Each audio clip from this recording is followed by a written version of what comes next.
அது அவர் என்ன செய்வார்னா, கட்சிக்காக யார் தீவிரமாக வேலை செய்கிறாங்களோ, அணி திரட்டுகிறார்களோ, கூட்டம் நடத்துகிறாங்களோ, அவங்கள தானே எல்லா கட்சியிலையும் முதன்மை பொறுப்பு கொண்டு வருவாங்க. நல்லா வேலை செய்கிறாருங்க, ஃபீல்டு ஒர்க்கருங்க அப்படின்னா அவர் ஒன்றிய செயலாளராக்கு, அவர் நல்ல வேலை செய்கிறார் மாவட்ட செயலாளராக்கு அப்படின்னு எல்லா கட்சியிலும் செய்வாங்கல்ல. அதுக்குள்ளே போட்டி இருக்கும், எல்லா கட்சியிலையுமே கொஞ்சம் போட்டிகள் இருக்கும், ஒருத்தர் முன்னுக்கு வர விடாமல் கொஞ்சம் சதிகள்லாம் இருக்கும்.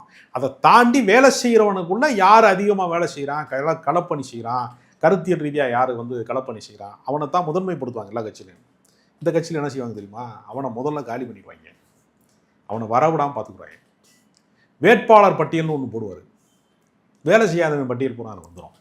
அது ரொம்ப கிருஷ்ணகிரி மாவட்ட செயலாளர் அந்த ரொம்ப தெளிவாக சொல்லியிருக்காரு. பணக்காரர்களை நோக்கிய ஒரு பயணம் இருக்கும் அப்படின்னு ஒன்று சொல்லியிருக்காரு.